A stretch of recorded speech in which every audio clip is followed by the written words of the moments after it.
It's a South African. It's pretty tasty.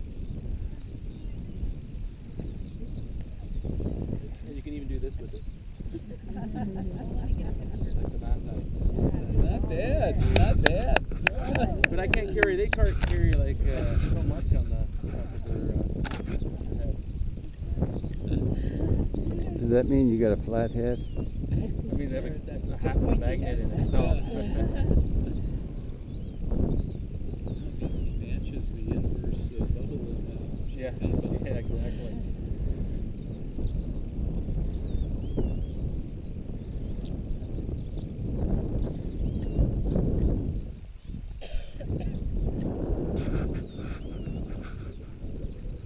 Okay. So before we start our celebration with champagne and get over juice, I have to tell you why we drink champagne after the flight. Does anyone know? After we landed. There we go. That works. Does anyone know when ballooning first began? Early this morning, you're right. No, so back in 1783, the Montgolfier brothers from France, they were French paper makers, they actually got the idea, they saw bits of burnt paper rise over a fireplace. They actually thought it was the smoke that made it rise.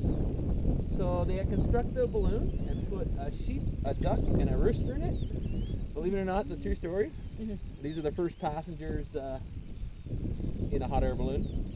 And they launched it September 17th of 1783, and it flew for 12 minutes over the French countryside, and ballooning began.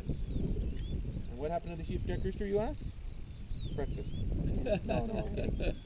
But you may ask yourself why they used a sheep, duck, and a rooster. This was their idea of a controlled experiment. They actually wanted to see if man could breathe at altitude. They knew a sheep could breathe on the surface, a rooster could fly a little off the ground, but a duck could fly much higher. So they caged these animals, put them in the basket with a fire, put manure and wet grass, whatever caused that smoke, because they still thought it was a smoke. And so their experiment was a success. The animals survived. So the brothers went to the King of France, King Louis XVI, and told him what they did, and they wanted to build a balloon big enough for man. So the king also agreed. So on November 21st of that same year, said to be the largest gathering at the Versailles Palace,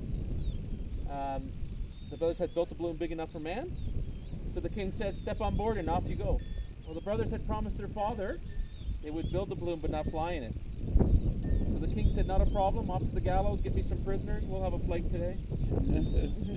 But it was said, as the guards were retrieving the prisoners, the queen, Marie Antoinette, whispered into the king's ear and said, this is a terrible idea. We can't have the first two people to fly condemned criminals, because if they survive, we'll have to release them, they'll go down in the history books, and we will look like fools. So they sent the prisoners back. They were very happy. So instead, two noblemen stepped forward. The first one was Pilatre de Rosier. They used to call him Pilot for short, which is pilot in French. This is where pilot and aviation is connected. This is the first form of aviation. He just did this morning. And he brought his good friend. He was probably kicking and screaming. His name was Marquis Delon. So they had, the pilots actually had to wear masks because they still had the fire in the middle of the basket with that smoke. And they had these long sticks with wet cotton at the end, just in case the balloon would catch fire, they could extinguish it. So they stepped on board, cut the ropes, and off they went. Flying over France, over Paris, and eventually back into the French countryside. And as they were descending for landing, they didn't have as much control as we do, where we can come a couple feet off the ground and then touch down. They actually came straight down, and both pilots actually fell out of the basket after they impacted the ground. But the balloon continued on, starting the farmers' fields alike. So you can imagine you're a peasant landowner over 200 years ago, and the only thing you've ever seen fly is a bird. And coming out of the sky over the treetops, this big fire-breathing attraction, smoke was billowing out of this thing. The peasant landowners thought it was some sort of demon or devil sent from the sky to destroy their crops. So they banded together with their pitchforks and started attacking this great beast. And eventually the two pilots that fell out earlier, with masks on covered in soot, from a distance it looked like they were rising from the ground. So the peasant landowners started chasing them. They barely escaped with their lives, made it back to the King of France and told them of their great journey. Ballooning was great, but I don't think we should do this anymore. Every time we land, we'll be attacked by the peasant landowners. So this is where champagne comes into play. The only place you can get champagne at that time was directly from the King of France. It had the King's label on it. So he presented bottles of champagne to the pilots to give to the landowners as a peace offering. This way they would know they were Frenchmen and not demons sent from the sky to destroy their crops. So we still carry this tradition on today in different parts of the world. Here in the Serengeti, the migration doesn't drink champagne, so we're going to drink it. And that's ballooning in a nutshell. We also have juice, mango juice, if you like to mix it, or just straight juice.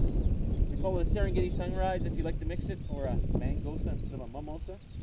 So we'll just do a quick toast. I'll just, and then we have a long drive back. There'll be more champagne at breakfast and coffee and tea and facilities over there also. So.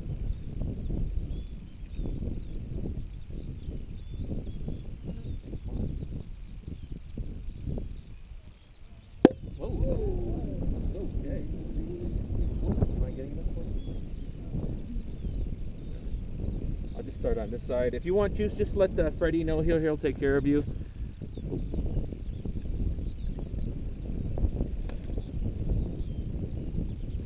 wasn't because the cork from the bottle went higher than the first balloon flight.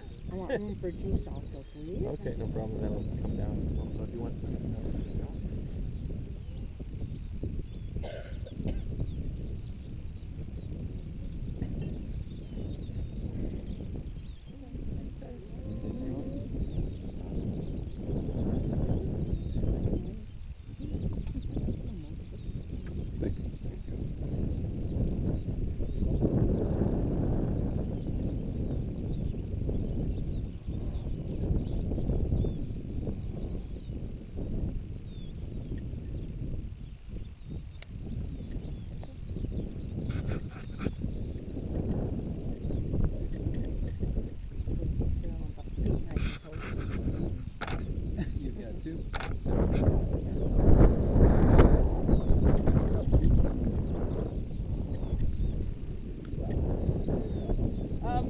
We're going to do a little toast. Does everyone have?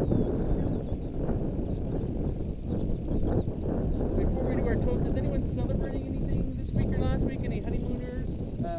Birthday people? Yeah, how about flying over the Serengeti and the river? That works. Yep.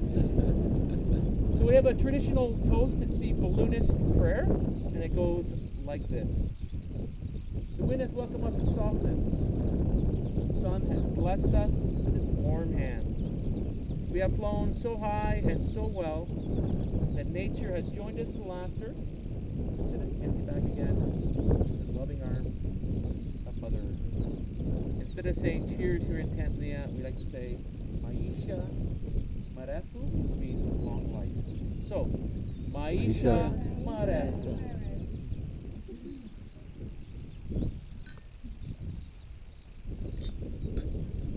I've had enough champagne to last my lifetime.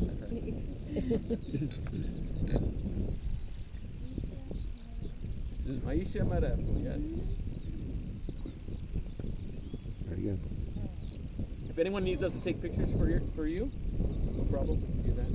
We have many talents. Okay. Give him your camera, please. We'll just Here, get on. hold I'll it. just stand on the sun side so that we have some light on this situation. Right here, please. Yeah, no problem at all. Yeah. So we want to be on this side. Okay. And we want to toast Frank because we're back here on the ground. Yeah. Here's to you. Captain Frank. Cheers. And cheers. Thank you.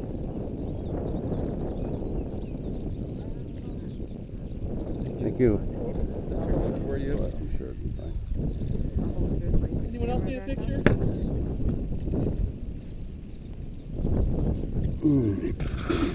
At least I had my binoculars out from the front this time, so I didn't have boots to my waist.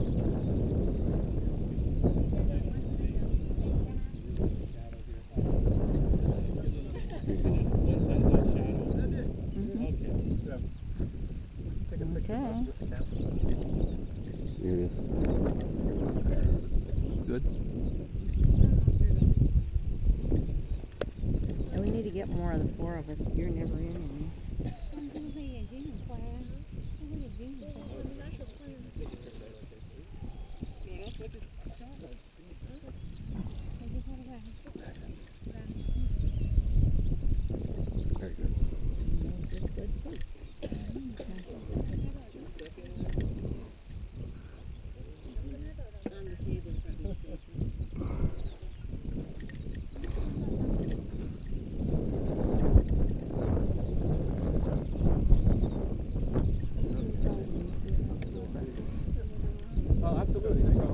problem. No problem. On three, we'll say cheetah. Okay. One. Tell us you're ready for one. Oh no. Okay, you count. You count. You're the camera guy. So. One. Cheetah.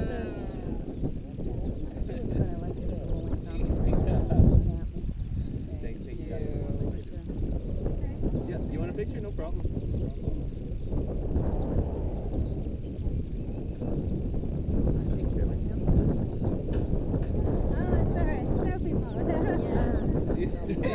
Stop taking pictures of yourself. Sorry.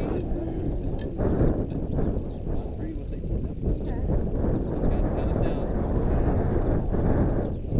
Cheetah! Thank you, ladies. Thank you.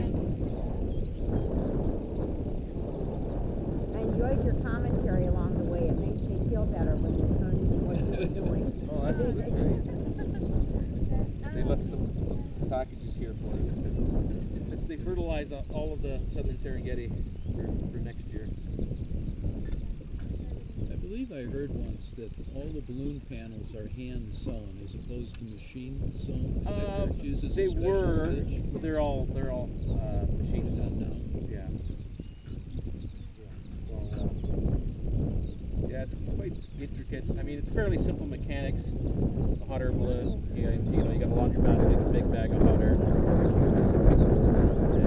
Just more power for barbecue. But that's as simple as keep that air up and hot air rises.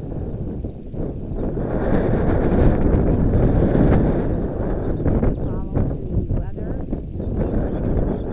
Yeah, so this company, our main base is in the central Serengeti, so we're only here for 3.5 months. Because after 3.5 months,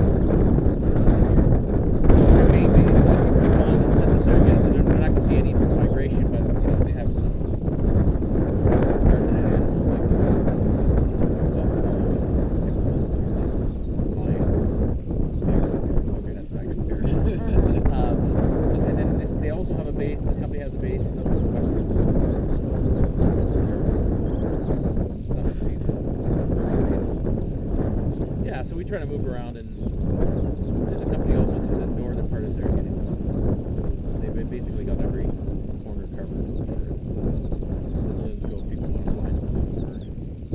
But in a few weeks, this area will not be non-existent. It'll get so I mean, once the rain starts, they'll just start falling the rain, and so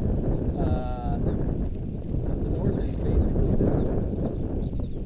So they'll start moving sort of north to the central Serengeti, and then they'll head off to the west over the Serengeti River. Going to be on the outskirts of the Serengeti Game Reserve, back to the north,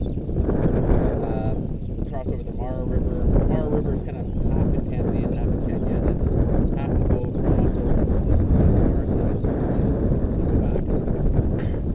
And then return, they'll come back on this side, they'll go through the central again, and then back here, and the cycle just continues on. I don't know how long it's going, but tens of thousands of years. So do you have dual citizenship? I just have a residency. Yeah. No, if I want to become a citizen of Tanzania, you have to actually give up wherever your citizenship is. So it's not really. I mean, it doesn't really. It's not, you can still live in this country. You don't need to.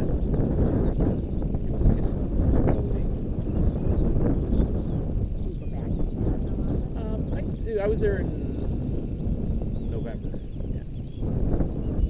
Go back and come back again. We have this company has a number of pilots. Some are foreign, some are Tanzanian pilots. So we go 5 months and take them full-time pilots. We have part-time. So you're married, have a family here? No.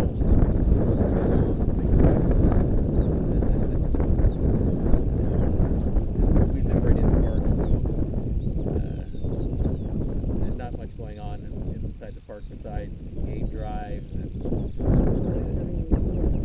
Well, in the central Serengeti, that's where some more permanent structures. There's actually a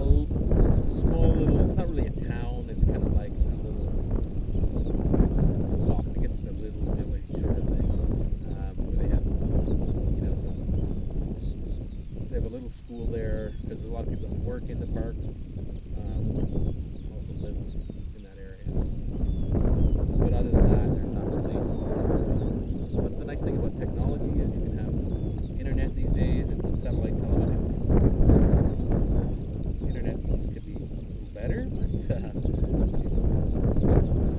you can communicate fairly easily. You know, it's the cell phone technology is even in Serengeti, so some parts you can't get a signal. So folks, once you're done with your class on the table here, we'll step back into the vehicles, take a drive over to breakfast, okay?